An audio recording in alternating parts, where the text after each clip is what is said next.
अहंकार से बचा के रखना। और अहंकार जा करके पहुंचता कहाँ तो मूर्खता। अहंकारी मनुष्य से मूर्ख और कोई आपको मिलेगा, बस सुनते ही बनता है। जिस आदमी में अहंकार आ जाता है या तो वो हद से ज्यादा दुष्ट हो जाएगा या हद से ज्यादा वो मूर्ख हो जाएगा।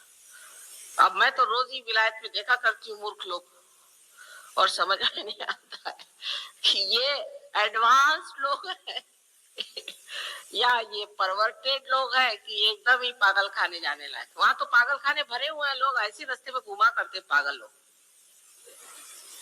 मैं आपसे झूठ नहीं बता रही, लेकिन अब यहाँ भी वही होने वाला। और अहंकार जो है मनुष्य को इतना जड़ बना देता है, उसके नसों पे तक छा जाता है, इतना नसों पे छा जाता है कि उसकी संवेदन शक्ति ही चली जाती है। वही अहंकारी आदमी है, आप उससे कुछ भी कहो सुनेगा ही नहीं, बोलेगा ही नहीं, चुपचाप खड़ा रहेगा, आप बोलते रहो। और उसको जब तक कोई आप ज्यादा सुई न चुभाए, उसकी खोपड़ी में नहीं जाने वाला कि अरे भाई कोई कुछ कह रहा है। इसलिए आप देख लीजिए कि आज प्रदेश में जो गाना चलता है उसको तो मैं कहती हूँ कि माइक्रोफोन ईटिंग म्यूजिक, इस पे चढ़ाई कर करके हा हा हा हा करके गाते हैं, और सब गधे जैसे मिलियंस ऐसे ऐसे घुमा करते, क्योंकि उनकी सर्वसाधारण रागदारी तो उनके समझ में नहीं आने वाली। कुछ न कुछ ऐसा होना चाहिए जिससे सारा शरीर हिल जाए और नस में थोड़ा सा तो कुछ घुस जाए। ये अहंकार का दूसरा दोष है। अब हमारे अंदर जो पिंगला नाड़ी है, जो हमारे राइट साइड से आकर के लेफ्ट साइड में आ जाती है, जो हमारे अंदर हमारे कर्म का अहंकार देती है, वो असल में है तो बड़ी काम की चीज, पर कब, जब कि हमारा आचरण शुद्ध हो। और शुद्ध का मतलब होता है प्रेममय हो। अब बड़े बड़े लेक्चर देंगे लोग,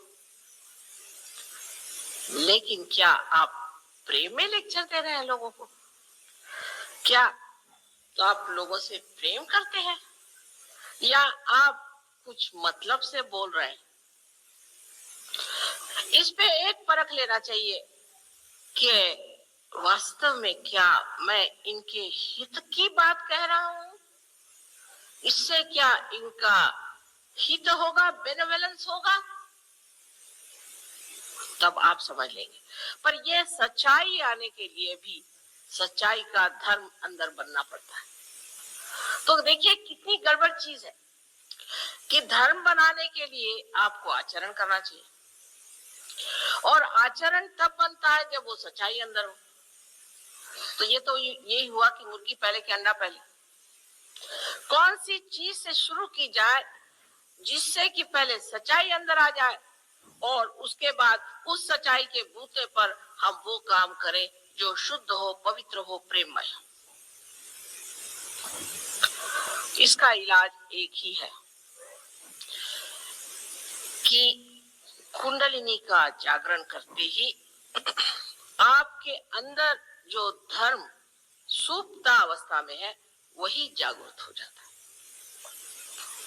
कितनी कमाल की चीज है बताइए। कुछ करना नहीं है। मैं आपसे कभी नहीं कहूंगी कि शराब मत पियो, कभी नहीं कहने वाली। मैं ये भी नहीं कहूंगी कि आप चोरी मत करो, मैं कुछ नहीं कहूंगी। लेकिन जब आपके अंदर धर्म जागृत होता है तो आप करेंगे ही नहीं।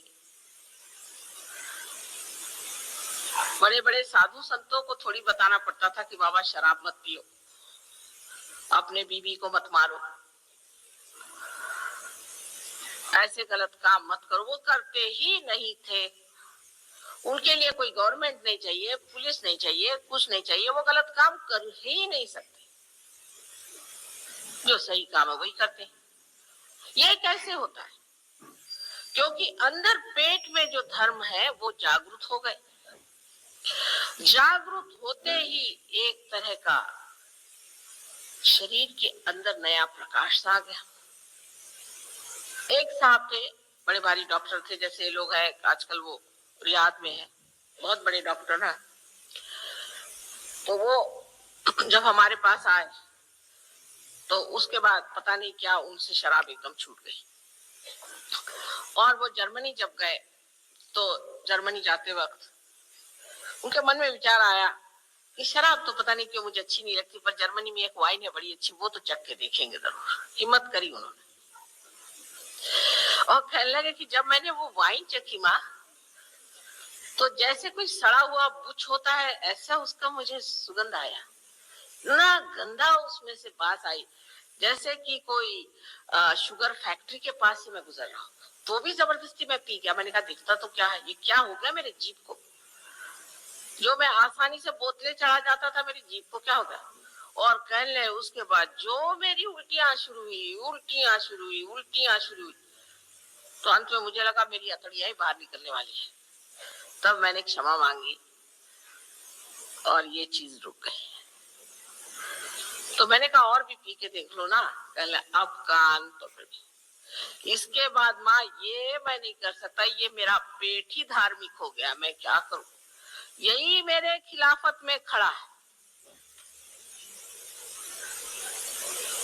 यही मेरी बात। तो मैंने कहा तुम कौन हो, तुम डॉक्टर फला फला हो? नहीं, अब मैं वो नहीं रहा। तो फिर तुम कौन? माँ मैं आत्मा हूं, अब मैं आत्मा हो गया। आत्मा निरपेक्ष है, उसको कोई आदत नहीं लग सकती, वो किसी भी आदत में नहीं फंस सकता, ना किसी अहंकार में फंस सकता। जब आप भी आत्मा हो जाते हैं तो आप भी एक विशेष रूप के कमल जैसे खिल गए हो। जो अभी डॉक्टर साहब ने बताया, इससे भी कहीं अधिक हालत इन परदेशी लोगों की है। और वहां पर विदेश में तो नर्क खड़ा है, नर्क। मैं तो आपको बता भी नहीं सकती हूँ, एक भारतीय नारी के नाते इनके तरीके ही नहीं कोई बता सकता। बस वहां जाकर के रोज मुझे शौक ही लगते रहता है। लेकिन उसमें भी, उस कीचड़ में भी, उस नर्क में भी ये कमल कैसे खिलाए, इन्होंने उसे कैसे सुरभित कर दिया, इतना सुगंध कैसे फैला दिया। ये पूर्व जन्म का कुछ न कुछ सुकृत होगा, और नहीं तो ये कोई बड़ी शुद्ध बुद्धि होगी जिसने इसे समझा और माना। लेकिन परमात्मा की कृपा से आप लोगों को इस देश में धर्म क्या है ये मालूम है। और अगर आप अधर्म भी करते हैं तो आप जानते हैं हम अधर्म कर रहे हैं, करते हैं कोई बात नहीं, पर जान कर करते हैं, ये अनजाने करते हैं। आश्चर्य की बात है कि जो चैतन्य है ये इनको माफ कर देता है, हिंदुस्तानियों को नहीं करता है। इनको बड़े जल्दी माफ कर देगा, हिंदुस्तानियों को नहीं करता है, क्योंकि वो भी सोचता है, जानता है और प्यार करता है। वो जानता है कि तुम लोगों ने जान जान करके गलत काम किए हैं, तो उसके थोड़े से फल भोगो।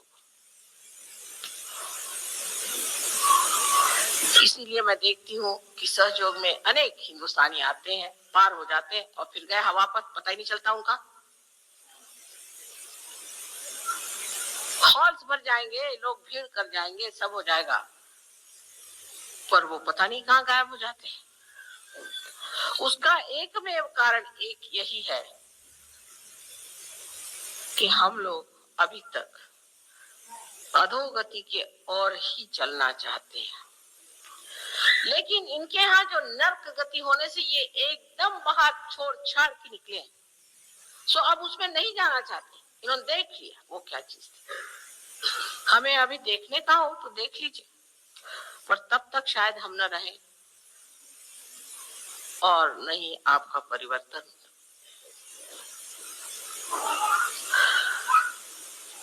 तो धर्म की जागृति पेट में हो गई और जो गलत बात है वो नजर आने लगी। आंख से नहीं, आपके नसों में। एक साहब एक गुरुजी से बहुत अभिभूत थे और उनको बड़ी शिकायत हो गई। तो हमने कहा कि देखो तुम्हारे गुरु ठीक नहीं है, उनको ठीक करना पड़ेगा, और मोहम्मद साहब ने इलाज बताया वो करने पड़ेंगे।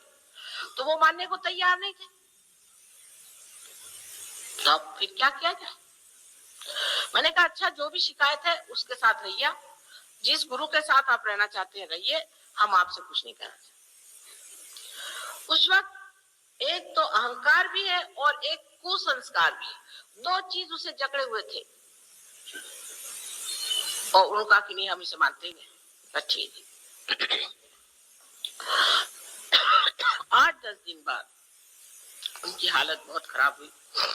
तो उन्होंने आके कहा कि माँ, मैं तुम्हारी बात मानता हूँ। तो मैंने कहा कि तुम्हारे गुरु कौन? तो कहले मोहम्मद साहब। मैंने कहा मोहम्मद साहब तो गलत नहीं, कभी नहीं। तो उन्होंने बात ये बताई कि असल में वो किसी मुल्ला को मानते थे, कि पीर को मानते थे, और वो मुसलमान थे। लेकिन वो पीर ही नहीं थे।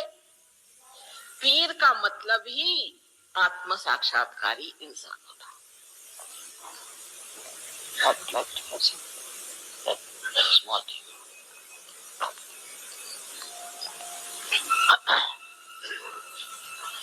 अब वो हाल हम लोगों का, बहुतों का यहाँ ऐसा है, इसलिए मैंने ये बात आपसे कही कि आप कुंडलिनी का जागरण करना चाहते हैं, जरूर होना चाहिए और होगा भी। लेकिन सर्वधर्माणाम परित्यज्य मामेकम शरणम व्रज, इसका मतलब है कृष्ण के धर्म में आओ। और कृष्ण का धर्म क्या है? हिंदू धर्म और मुसलमान धर्म कृष्ण का धर्म नहीं। मुसलमान भी अकबर कहते हैं, विराठी को तो कहते हैं, वो भी मुसलमान भी कृष्ण को मानते हैं, क्यों नहीं? तो कृष्ण का धर्म क्या है? कृष्ण का धर्म है कृषि करना। जो हमारे पेट में देवता बैठे हुए हैं, जो लक्ष्मी नारायण जी हैं, वो श्री कृष्ण बन के कृषि करने आए थे, इसलिए उनको कृष्ण कहा गया। उस कृषि का कार्य आपको करना है, बाकी सब धर्म को आप छोड़िए। ये उन्होंने 6000 वर्ष पहले कहा था। आज मैं कहूंगी सर्वधर्माणाम परित्यज्य, जागृति के धर्म में आप उतरिए। समा बदल गया। पहले हम कृषि करते हैं, फिर उसकी जागृति भी होनी चाहिए। और अगर हम इस वक्त चूक गए तो हम समय के साथ नहीं चल रहे। इसका मतलब हम जागरूक नहीं है। लेकिन अभी कोई अजीब सा यहाँ आदमी आ जाए, जोकर या क्लाउन जैसे, और वो माइक्रोफोन को खा खा करके कुछ गाना गाए, तो सब लोग उसके ओर दौड़ेंगे और नाचेंगे। लेकिन अगर कोई बात कहे कि आज का समय जागृति का है, तो बहुत कम लोग इसे मानेंगे, बहुत कम लोग इसे मानेंगे। एक बहुत बड़े एम्बेसडर थे, तो मैंने उनसे कहा कि आपको फ्रॉइड की बात इतनी क्यों जचती है और यूंग की क्यों नहीं जचती? तो उसने कहा कि क्योंकि फ्रॉइड ने कोई नई बात कही थी, इसलिए हमें जची, और यूंग ने तो उसी के ऊपर जो पुरानी बातें थी उसी पर अपना किला बांधा। मैंने कहा भाई वाह। हम लोग खाना खा रहे थे, मैंने कहा अच्छा एक नई बात आपसे पता है, आप करेंगे? कल हाँ जरूर। मैंने कहा अभी तक आपने कभी टेबल नहीं खाई, आप टेबल खाइए। और जो जीवंत चीज है वो यूंग ने की कि जो चीज पहले हो गई है उसी पर बांधना। जैसे कि जड़ है, जड़ के ऊपर पेड़ खड़ा हुआ, पेड़ में पत्तियां निकली, शाखाएं निकली, उस शाखाओं के ऊपर में फल आ गए, फूल आ गए और फूलों में फल लगे। आप अगर कोई नई चीज करके लाके दिखाए, साहब मैं एक नया फल लाया, तो देख लीजिएगा वो प्लास्टिक का ही फल होना चाहिए। हवा में से कोई चीज निकलती है क्या? तो पूर्ण जितना आज तक का धर्म कार्य हुआ है, उस धर्म कार्य की आखिरी अंतिम चीज आज ये है आत्म साक्षात्कार, इसे आपको प्राप्त होना। सहज योग में आप जानिएगा कि ये सारे की सारे अवतरण, बड़े बड़े महापुरुष, ये सबों ने कार्य किया है और इसको बनाया है।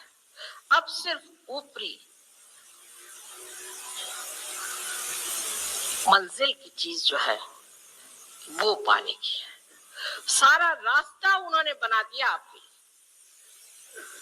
और वो रास्ता बनाने वाले सब हमारे लिए वंदनीय है और हमारे लिए ऊंचे हैं। लेकिन जो उस रास्ते में कांटे थे वो आज भी कांटे हैं और आप उनको पहचानते नहीं। सहयोग में आप जानिएगा कि इसमें से कांटे कौन थे और कौन असल थे। इस रास्ते से गुजरते गुजरते हजारों वर्ष हो गए। पहले दृष्टा हुए, सृष्टा हुए, तरह तरह के लोग आए, उन्होंने धर्म की ये ऊंची इमारत तैयार की। आज उसका शिखर आपके हाथ लगने वाला है। सहयोग में किसी भी धर्म को विरोध नहीं, लेकिन वो धर्म होना चाहिए। ये मुल्ला और पादरी और ये जो बैठे हुए भिक्षुक पंडित लोग, इन पर धर्म नहीं है, उसकी कोई सी भी जिम्मेदारी इन पर नहीं। मैं तो कभी कभी सोचती हूँ कि ये लोग सोचते हैं कि परमात्मा है ही नहीं। अगर ये परमात्मा में विश्वास करते तो इतनी ठगबाजी, इतना झूठ, इतना अधर्म क्यों बोलते? शायद ये लोग ये भी सोचते हैं कि हम ही ने तो भगवान बनाया है, हम ही ने तो भगवान को बना के रखा हुआ है, इन सबको बेवकूफ बना रहे हैं। तो आपको तो मालूम है भगवान कुछ है नहीं।